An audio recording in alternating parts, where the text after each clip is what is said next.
Hi, I'm Bob. In the previous video, we have learned that a monopoly firm maximizes its profit by selling at a price that is higher than its marginal cost. Monopoly is the only seller in the market, and the monopoly price is the market price. When a monopoly firm can influence the market price of the good it sells, it is said to have market power. Market power is the ability to charge a price that is above its marginal cost and earn a positive profit. First, let's look at how the monopoly price relates to its marginal cost. Let's review the expression for the marginal revenue.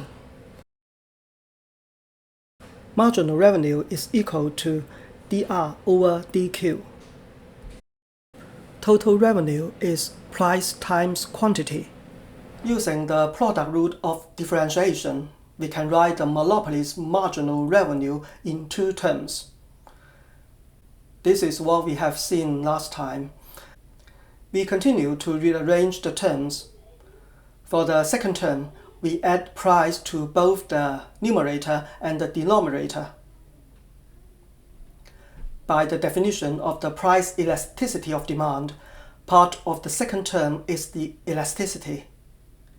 By factoring out price, we can write marginal revenue in terms of the price elasticity of demand.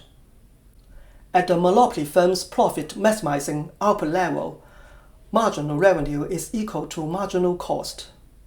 So we have an equation that relates price to marginal cost. We see that the ratio of the price to marginal cost depends only on the price elasticity of demand at the profit maximizing quantity. This is the first measure of the monopoly firm's market power. Another measure is called the Lerner Index. A Lerner Index, or a price markup, is the ratio of the difference between the price and marginal cost to the price. Let's derive the Lerner Index together.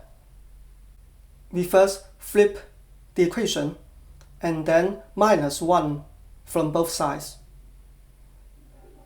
Rearranging the term and changing the sign for both sides, we have the Lerner Index expression.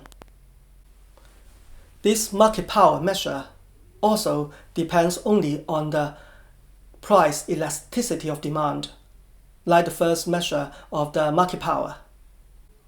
Next, let's calculate the price marginal cost ratio and the Lerner Index.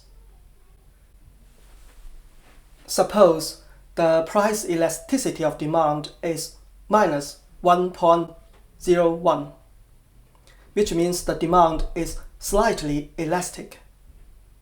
The price marginal cost ratio is equal to 101, which means the monopoly's profit maximizing price is 101 times higher than its marginal cost at the monopoly quantity. The Lerner Index is 0.99. If the price elasticity of demand is minus 2, then the price marginal cost ratio is 2, and the Lerner Index is 0.5. If the elasticity is minus 100, which means the demand is very elastic, then the price marginal cost ratio is 1.01, and the Lerner Index is 0.01. If the price elasticity of demand approaches negative infinity, it implies that the demand is completely elastic and the demand curve is horizontal. This is a perfectly competitive case. The price marginal cost ratio approaches 1. It means the price is equal to the firm's marginal cost. It is the profit maximizing condition for a competitive firm. The table shows how the two market power measures vary with the goods price elasticity of demand.